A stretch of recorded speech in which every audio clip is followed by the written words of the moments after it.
All right, hello everyone. Welcome back to the What You Don't Hear podcast. It's Friday. You know what that means. This is a 15-minute Friday where myself and a returning guest, we sit down one more time.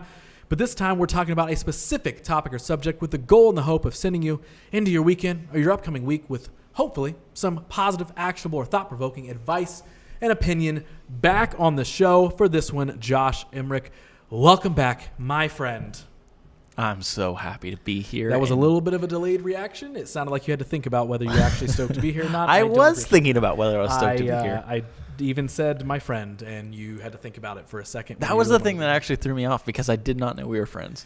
Well, maybe we should set a goal to build our friendship up a little bit better. Yeah, that's a good idea. Setting goals isn't too bad of a thing. Well, conveniently enough, the topic of this episode is goal setting and to-do lists and breaking all this down. What are they actually? How can we be better goal setters? This is something that honestly, in recent months in life, I feel like I have got like this reinvigorated energy for, honestly. And you know, this is something that, of course, we wouldn't be doing an episode about it if this isn't something that you and I hadn't crafted and worked over, trial and error for years and years at this point. We wouldn't be talking about it otherwise. But really, recently, I won't lie, I've been on a high about goal setting and to-do stuff and all this stuff, and have been having a lot of conversations very intentionally with a lot of people about this subject. So to kind of kick us off, let's talk about the difficulties of goal setting. And where I think that lies is, there's a couple different things. I think a lot of people put it as all or nothing. They put way too much pressure on the goal rather than seeing small incremental steps that they can make towards that goal. I'm sure we'll get more into that later. But I think what prevents people from actually focusing in on their actual goal setting, to really write something down, figure out the steps, I think it's because talking about the goals, talking about the ideas is always so much fun and is always in turn so much easier to do than to actually hit that moment where we have to take action and put action into those things. So when we're talking about the difficulties, the barriers of goal setting, what comes to your mind? What do you see? I see two people. And I'll say this too, is I think school, I think jobs really set us up to be horrible at goal setting and to disassociate us from us. So I want to start there. I want to start with the hurdle because, you described people get excited about talking about goals. I work with a lot of people who hate to even think about the idea of goals. And a lot of times I'm digging in to understand why that is. And the common thing is, whether you're hiring for a job or, people are saying like in schools, like, hey, what are your 10-year goals? What are your 5-year goals? So often you're thinking too far into the future. So for me, when I look at goal setting and what makes it possible is it's a lot more short term. I never think beyond 3 years. Mm-hmm. Do I have some ideas and some dreams that are 10 years out? Absolutely. But things change so much within that time frame that I found those to be really unhealthy. But that's where people start. Yep. They're thinking 10 years and 5 years into the future, where I'm like, it would be so much more valuable to think 3 years, 1 year, 6 months, 1 month. And then from there, you can actually create some action from that. So goal setting, I think the hardest part is just giving people the gift of understanding how to think about goal setting a little bit better. And, when I'm walking people through this, I'm trying to remind them, have fun with this, be creative with this. And a lot of people like to start with money as an example, which I think makes a lot of sense. It's really easy also to reverse engineer that. But you'll never kind of get there with only thinking about the money. You got to think about the why you really want that money, the reasons behind those things, to really attach some milestones, some goals, some ways to break this down. And I know we can dance all over the place, but it's like if you look at goal setting in the simplest of sense, it's like you have the goal, you need to be able to break it down, you need to have some rewards, and you need to have some actions. That's kind of the framework that I walk people through. And having a time limit on those things makes everything a lot more possible rather than just saying, I have this big lofty goal. It's like, but when do you have that lofty goal goes a really long way in making all those other things a lot more actionable and a lot more possible. So let's talk about setting deadlines. Let's talk about putting a finite, a date on that goal. That becomes the goal, right? I want to achieve this thing, but I want to achieve it by this time. That's going to make me put some action into this. It's going to make me start doing. So let's talk about, like, is it healthy to put deadlines to your goals? How would you tell somebody to do that? Would you say it in a different way? What is that? I'm going to start one step before this. Mm-hmm. So let's get to that creative point real quick. having some buckets, say it's social, say it's financial, say it's lifestyle, say it's vacation. Give yourself a few buckets to start to dream and to start to think in. You can do this on a piece of paper. You can do this on your phone. You can do this on a whiteboard, whatever the case may be. But give yourself the time and space and the ability to think about different elements of your life. Like for me, I'll use as an example as like, for a long time, I've been so driven on building my business that now I'm starting to rebuild my social. So what does it look like to spend more time with my family, to make more time for my friends? And I've done a lot of damage in those areas, whether they want to admit it or not, by making my work the priority and going so hard for so long. Now a lot of people are on guard of like, oh, Josh's time is valuable. I don't want to do this. Now that I have more time, a big goal of mine has been, hey, I'd like to get together just as friends. Hey, like I want to rebuild relationships with my family. Yep. And I'm constantly seeking those opportunities. That didn't happen by accident. I've done the same thing in my marriage. Is like I'm constantly looking for ways to improve that, to grow that, to make that better. In business, it's real easy to be like, here's our revenue goals. But what do those revenue goals mean? What does it look like to have a better social life? Really getting detailed about that. So then you can start to break a goal down. If I'm to use, friends as an example, is like, what does it look like for me to have a quality social life? Is that going out 4 nights a week? No, not really. Is that seeing someone at least 2 times a month? For me, quality time is one of my most valuable love languages. I love to go deep. I love to spend time. I don't look for the quantity in that. I look for the quality in that. So for me, it's like I don't necessarily need to go out 3-5 times a week to have a quality social life. What I need is 2 or 3 times a month with really deep, intimate connections, feeling like I'm adding value and I'm getting value from them, and we have these great memories to look back on. Yeah. So something in that, we've mentioned the kind of different versions of goal setting, right? You mentioned to-do list. You also broke down, hey, are your goals super lofty? Is it just 10 years, 5 years, 20 years, whatever? And so there's several different ways to kind of break down these different lists when it comes to goal setting.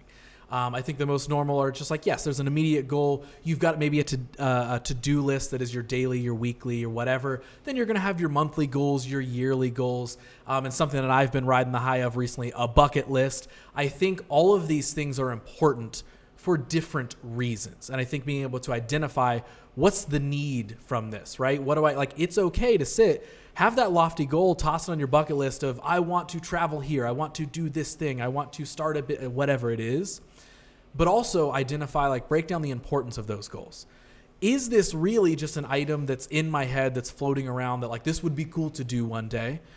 Or can we begin to kind of break that down, reverse engineer it and say, how could this maybe go from my 5-year plan to my next 6 months? What's a step that I could take? So I also know that you wanted to make points about how you view a to-do list. And we've also talked about war boards before. So walk me through that. There's different versions of goal setting. What do some of yours look like? You can read a lot of books on this, and I borrow from a lot of places. I know what works for me, and I know it's different for different people. But one of the things is I'm always trying to remove hurdles. So if we're talking about 3-year, 1-year goals, and we're writing that down on a line, and then we have weekly goals too, we're giving them the same amount of weight. And, psychologically, when we cross something off, it makes us feel good. I don't care who you are. It feels good to cross things off of a to-do list. One of the things that got in my way was putting my long and my short-term goals on the same, digital or piece of paper. And the reality is anything beyond 6 months for me is going on what I call a war board. These are bigger things that have more milestones in them. And I move those things incrementally into my monthly, into my weekly, and into my daily to-do list. It doesn't mean I get creative and then I store them away, but I get creative, I get big picture, and then I'm like, what are my next 90 days? Anything underneath that is going to go on my immediate to-do list. The thing that I do look at every single day, that I recraft every single Sunday. So making a rhythm on that. To-do list, war board, 2 different things, 2 different mentalities around that. But what really makes it effective for me is looking at it every day, planning out and putting it on my calendar so that I hold myself accountable. Talking to you sometimes about these things creates accountability as well. But when we give everything the same weight, that's very different. Let's just say hypothetically, you have a goal of hitting $100,000 for the year. Well, breaking that down into a monthly goal into a weekly goal, into a daily goal, then gives you a little bit more accuracy on like, okay, what quality of service or thing do I do to hit these numbers to do this? What actions need to go into? What behaviors have to go into to closing more sales, to meeting more people, to whatever that is? This is where measuring and milestones go in. And it's like, okay, now we have something there that's like, maybe it's like I need to outreach to 5 people a week. Well, on my daily to-do list, maybe one of my bonus items is, Tuesday, Wednesday, Thursday, I need to reach out to 5 people a week to be able to hit my yearly goal, to stay consistent. Does that have to stay on there? Until it's a habit or routine, if I'm trying something new, it stays on my daily to-do list. But I also try to keep it as simple as possible. What's the top 3 to 5 things that I need to get done in a day to keep it really effective? Yeah. So something I know we've talked about a lot over the years, and I don't know where it came from or whether we were debating on if we just made this up. I don't know. But it's that 3 out of 5 method. And this is something that like I have talked to so many people about over the years forever. And it's the idea of, what we're talking about with a to-do list, right?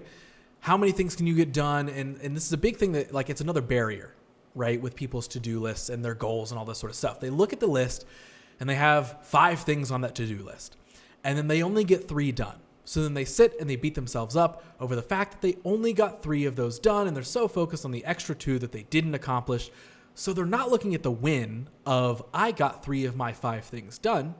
They're only looking at, I didn't accomplish all 5. I made 0 progress. I'm a failure, whatever.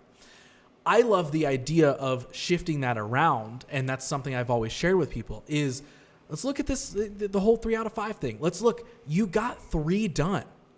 That is still a win. That is still progress. We don't have to beat ourselves up just because we didn't accomplish the full biggest picture of what we wanted. And so a lot of the things you were saying as well of like, yeah, that thing might be the big, awesome 3-year goal or yearly goal in general, but how can we break that down into more incremental steps that we can actually put action into and still be satisfied with the results we get from those steps, rather than just focusing on, well, I didn't get the big thing, so I've accomplished nothing. Do you want to talk about the 3 out of 5 method? I do, because at the end of the day, the way we work this 3 out of 5 method is like, there's a reason that we always kind of say, have no more than 5 things. You might have days where you put 10 things on. Maybe you're cleaning the house that day and you want to add that on there as well. A big thing to making a daily to-do list is not to overlist it. The worst thing you can do is list off 20 things on there and only get 3 of them done and feel like, you're a failure. What of those things are weekly versus daily? Putting your top 3 things or 5 at max and then prioritizing them. What is the most difficult but most satisfying but most important piece that I need to get done for the day? And if you get those 3 things done, really the 4 or 5, I look at that as like bonus items. So for me, 3 out of 5 is good. And here's the reality. Say you do that day after day. Just say you work 5 days a week, 4 weeks a month. That's 20 days. That's 60 action items that you get done for the month. What invisible progress are you creating? So the second follow-up to me, just as much as I don't want anyone to punish themselves, look at that 4 and 5 as bonus items. I got 3 out of 5 things done. Pat yourself on the back. Second to that, when we look at the $100,000 revenue or anything that's big on those big goals, we always tell ourselves, once we get there, that's when I'll celebrate. That's when I'll have something to celebrate. The reality is like, I don't think you need to get an ice cream cone or a cookie every single day, but we do need to take a moment and pause and say, you're doing a good job. I'm doing a good job. I'm getting things done. I'm reaching my goals. Reminding yourself that mental narrative, that's really important, because when you have the hard days, when you have the unmotivated days, when you have the days that you only get 1 out of 5 done, just reminding yourself, I had 60 other days that I got 3 out of 5 done. I'm doing good. That helps build up, some of that resilience, some of that mental strength to be able to be like, you know what? I'm doing hard things. I need to be more patient with myself, because you're not always going to get this right. And I can remember days where I beat myself up when it's like I would get 10 things done in a day and I'm like, I'm not good enough. I'm like, no, you are. You got 10 things done in a day. You got 3 things done. You got 1 thing done. And that 1 thing means something. It's progress forward. Yeah. So in our last couple minutes here, I just kind of want to share things that I found a lot of value in when it comes to goal setting and to-do lists and all that sort of stuff that have helped me a ton. One thing that we mentioned earlier is that it's actual like a factual statement that you mentioned, like the importance of writing a goal down and all that sort of stuff. I think it's a super fun fact that we are 42% more likely to achieve a goal when we physically write it down. Ever since I learned that, I have absolutely been taking that to heart, and I'm like, okay, I'm jumping in a notebook, I'm whatever. Like, yes, I'm still using the notes app on my phone 100%, but those more intentional goals, the things I really, really want to put action into, cool, I'm going to take that chance. I'm going to take that 42% chance. I'm going to write them down. Another very valuable thing is to start sharing your goals with other people. I think you mentioned it earlier, it creates accountability, but it also creates an opportunity for somebody to help you achieve that goal. So start sharing these things more, whether it's online, whether it's with people in person, like whatever. Talk about the things that you want to achieve more. And yeah, that's probably going to be a little bit less on your daily to-do list task. Like, sure, you can share it with your spouse. You can share it with your friend. Like, hey, I really want to get the apartment cleaned up today. That's my goal, whatever. Sure, create some accountability.